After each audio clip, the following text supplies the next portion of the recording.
سلام دوستان و همراهان عزیز، سعیدم با یه برنامه دیگه در خدمت شما هستم. صبح همگیتون بخیر. امیدوارم که روز پرسودی داشته باشیم هممون. خب بریم یه سر مارکت بزنیم بچه‌ها، ببینیم چه خبره.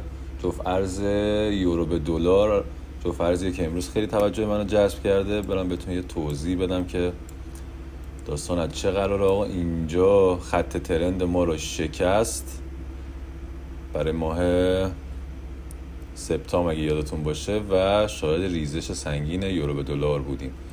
اما از این ور دوباره خط ترند ما رو دوباره به این طرف شکست، یه پول بک به سمت پایین زد. اینجا بهترین موقع برای ورود بود. من خودم از اینجا ورود کرده بودم اما تا اینجا خارج شدم از معامله، ولی دوباره اینجا یه مهلت دیگه به ما داد برای خرید.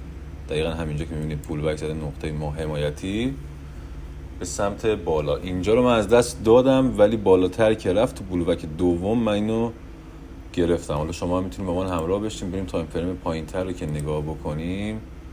ببینید بله دوستان، انتظاری که من ازش دارم اینه که تا این خط ترند قبلی ما پول بک بزنه. ولی خب ما همیشه خیلی ریسک نمی کنیم دیگه. تا همین نواحی مثلا هولوش 10 پیپ به نظر من برای ما بسته. تا همین نواحی میتونیم یه ترید خوب داشته باشیم. من خودم از اینجا اوردرم خورده، حالا شما هم از همینجا هم میتونید ورود کنید، مشکلی نداره. بریم ببینیم ریسک پریواردش چطور میشه.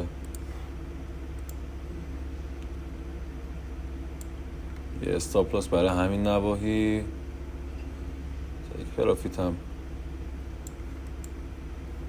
همینجا میتونه خوب باشه، ولی انتظار بیشتر از این هم دارم ازش. اما ما همیشه یادتون باشه بچه، یه ترید امن و ساده رو میخوایم، یعنی نمیخوایم خیلی ریسک کنیم.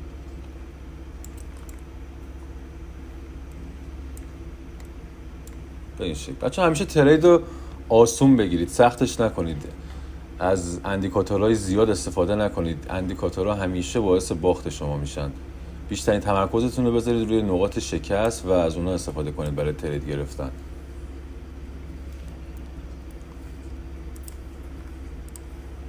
خب بریم جفت ارز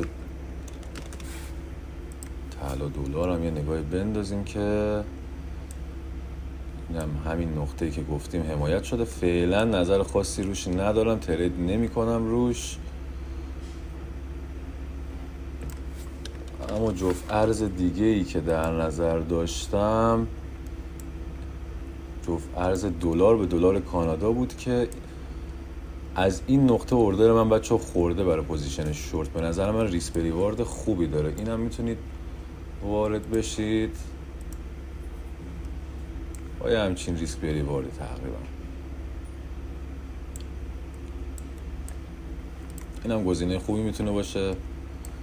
در حال حاضر من این دو تا پوزیشن رو دارم، هم پوزیشن یورو به دلار، هم پوزیشن دلار به دلار کانادا.